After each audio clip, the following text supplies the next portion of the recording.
Hello, Otaku Fujoshi and the Anime Curious. My name is Random613, and this is Anime Opinions. This week I'm going to review an anime from back in 2011 done by Sunrise, and that is Sacred 7.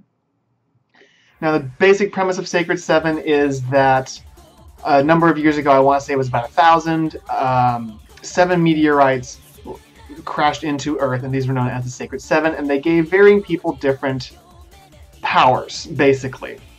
I created the Dark Stones, which are it's all rock based, and they have powers, and they like to destroy things. They don't really get super into exactly what the deal is. They have a counterpart known as Light Stones that can temper the Dark Stones' power to make them not as crazy and be able to control their powers better. That's about it for your base premise. I'm actually gonna start with the bad stuff this time and mix it up. So some of the bad parts of this series. It has a ton of awkward teen bullshit that doesn't need to be there. I think a lot of it has to do with it. It is based in high school, which gives you all the fun things of, high school drama anime, but it's trying to be an action anime, and they're trying to find a good medium between the two, and they quite literally fail to do so.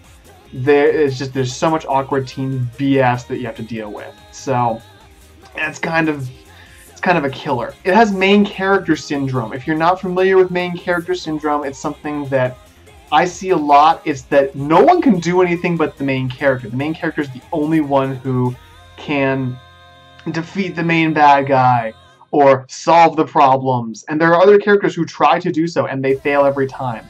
And then the main character has to come and bail them out. Gundam Wing is somewhat notorious for this, but it's not the greatest other example. I think this is a really good example of an anime that has main character syndrome, which is not necessarily a bad thing, but I think it detracts from the series as well, because there's a bunch of great peripheral characters that they basically do nothing with and are essentially useless. On the subject of severe, problems, the main female lead is bloody useless and has whiny secondary character syndrome, and which is typical of a lot of Sunrise anime, unfortunately. And I don't think that she lends a ton to the series, other than being a facilitator to make the main character the main character.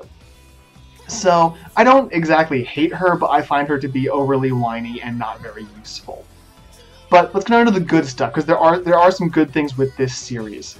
I'll start with the opening. The first one is very good. The second opening, not as good, but they basically flopped the opening and ending halfway through the series, which I thought was a strange choice. But the initial opening is very, very good, which is a good thing. The animation is good. It's a Sunrise anime. I haven't seen a badly animated Sunrise anime, so this isn't terribly surprising. I put the plot as both a pro and a con, because it's a very typical Sunrise plot. And if you've seen any Sunrise anime, you know exactly what I mean.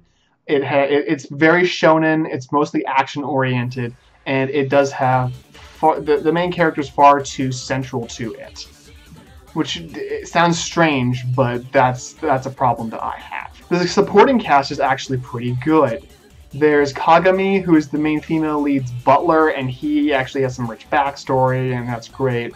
There's all the characters who are members of the Rock Club, as in like physical rocks, not music, and they're all very interesting. At least the other implied love interest is interesting, and I guess everybody else in the club is interesting as well. So it's nice to have some background characters that have some depth to them. Overall, I'd sort of recommend the anime if you're looking for kind of a generic shonen fighting anime with some high school drama elements, but personally I think there are better options than Sacred 7. I, of course, can't think of any right now. I think off the top of my head, Durarara would be, while not quite in the same genre, is a better anime overall to watch. This is the kind of thing you're looking for. But what did you guys think? Have you seen the anime? If you have, do you disagree with what I have to say? I'm not saying that the anime is completely unwatchable. I'm saying it has a lot of problems. And I think Sunrise has done much better anime, both before this anime came out and since the anime has come out. But go ahead and let me know down in the comments. I have not disabled my comments since the change to Google+. If you don't want to sign up for a Google+ account, I don't blame you. Go ahead and tweet at me at randomsamba613. I do check all my tweets. If you like what I'm doing, go ahead and subscribe. I do put out a video pretty much every Thursday, unless there's a holiday or my normal life just gets insane. If you're wondering about other anime to watch that I've liked, look at my Hummingbird profile. That's again down in the description. Anything that I have rated 3.5 stars or up is recommended, hands down, to varying degrees, of course. But I'm Random Sama 613. This has been Anime Opinions, and until next time, watch more anime.